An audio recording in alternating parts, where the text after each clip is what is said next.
Good morning, everybody. Orange J here with another Sword of Convallaria video, and today we're going to do an energy spending guide for Sword of Convallaria. I'm going to tell you where you should be putting your endurance points, your energy in those first couple days to first week of the game to start unlocking all the features to get the maximum amount of rewards for your energy spent. There are some tips, some things that I'm following here that are maximizing my energy in the game.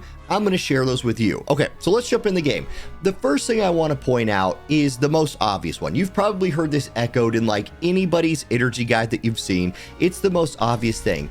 In the voyage, you want to spend your energy in Fool's Journey. As long as you are able to be clearing these stages and earning the stars, I think it is very worth progressing Fool's Journey as far as you can, or at least as far as you want to a point. You keep unlocking features here. This is where you unlock more features in the game. You can see once I push through chapter 2.5, I will unlock Clash, which is the PvP, which again opens up a whole nother area where I can be earning account rewards on the daily, on the monthly, on the weekly, stuff like that. So pushing Fool's Journey is really important. I know it's not as fun as the story mode for a lot of people, but this is where you could keep pushing your account and getting rewards. My light just turned off. That's the worst light in the history of lights. Anyhow, I'm just going to go through. So do this. Now, some people have asked, should you be spending your energy pots to restore your energy? Yes, you should. This game is not like some other games you played where you get like this insane value for saving all your energy pots for a long time. At least it's kind of not like that. For example, you have these timed energy potions right here. Endurance potions. It's called endurance in this game, whatever. Endurance potions.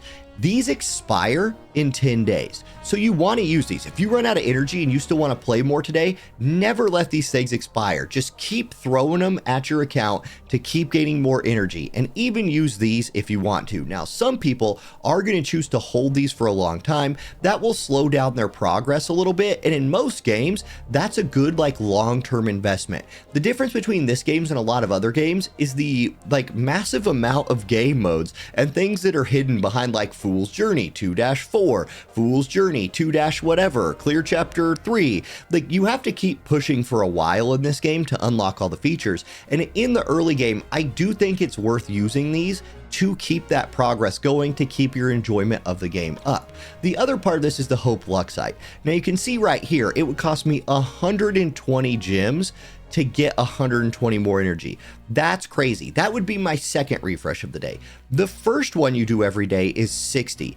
Personally, for the first 2 days that I've been playing this game, I have used the 60 for 120 energy, but no more. It just gets so expensive after the first one that I wouldn't recommend using that. So my tip is make sure you use these. Just use these these time constrained ones at will. If you want to use these, I don't think you should feel bad about it. And I've been doing one Hope Luxite energy refresh a day to keep my account going. Now, it's not just as simple as pushing through Fool's Journey. There is so much other stuff to do in this game, and it can get confusing on when you should do what.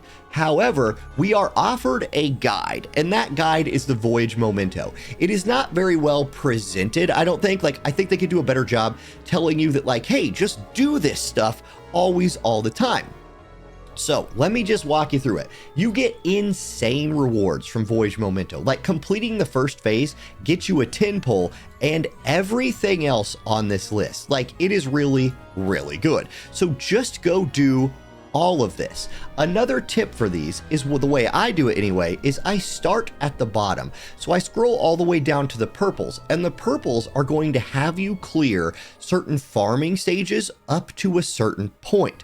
This will just like, in the process of doing this and keeping your characters leveled, you will just automatically complete a lot of the rest of this. Like you could see, just in doing these first 3, which I just finished my third one of these purples just a second ago, I've already also completed all of these other ones. Now I just go back, clean up these last 5, and I will earn myself a Mytha dupe.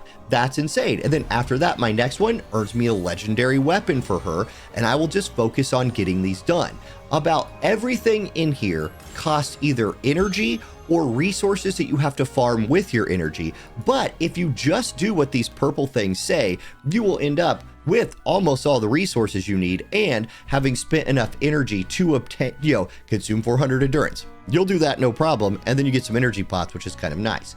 So let me go back in there real quick. Sorry, I clicked out. Another thing about this that's really nice, while you're doing those, man, I stumbled over my words right there. What have I been doing? Making a bunch of YouTube videos? Anyway, one thing about doing these that's nice is you will also end up just completing a bunch of other objectives, like these summer break cornucopia objectives. I have not been like purposefully focusing on these at all, yet just by doing the memento things that I mentioned, I keep having all these weekly missions done. Like boom, there's 2 more cornucopia levels. I've completed 20 stages in Crossing Worlds, all because I was just focusing on that by accident. Now I've earned, 1,500 more Radiant Powder, 100 more Hope Luxites, and 5,000 more Elysium coins. And then I'm going to buy the Cornucopia Sim. I don't know why I always wait a few days before I spend money in games, probably just to like make sure I get it. But there's a ton of rewards that you'll also just accidentally run into here. And then you probably won't have to come back here and like purposely focus energy at the end of a week or something to make sure you get your weekly quest done. However, you do need to make sure you are pushing far enough in Fool's Journey that you unlock things like Clash, which you can see unlocks after 2.5.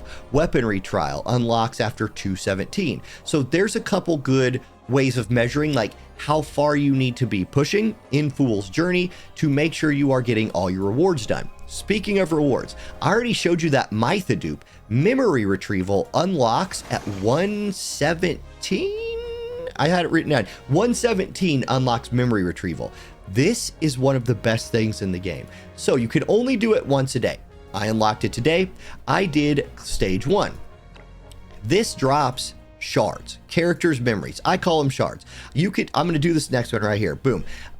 This is dupes of your character. Doing this earns you duplicates of the characters that you are running in the fight. Now, what I'm going to do a little experiment on right here is I obviously want more duplicates of like Gloria and Nana. Mytha, I'm going to earn duplicates in the game, but I'm going to keep her in here. I'm going to see if I just like bench these 2, right? I wonder, and I can earn 5. Now I'll earn 1 to 2 of all these characters. I wonder if just my Gloria and my Inanna can clear this by themselves. Let's see.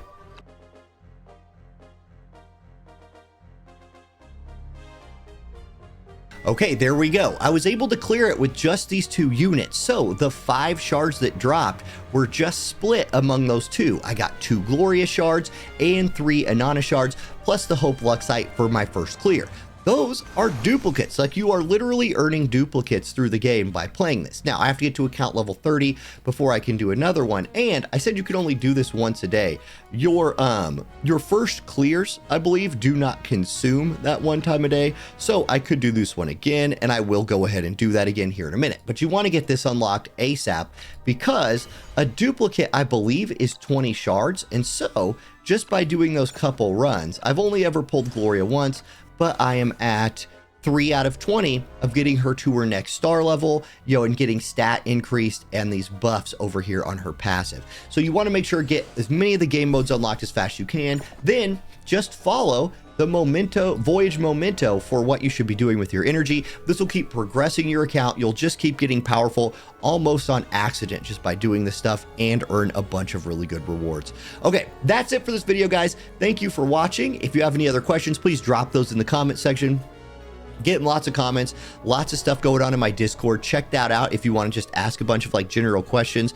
The Sword of CONVALLARIA area in my Discord's popping off. As soon as I get guilds unlocked, I'll have a guild made and sign up sheets will be in the Discord. See y'all in game. Peace.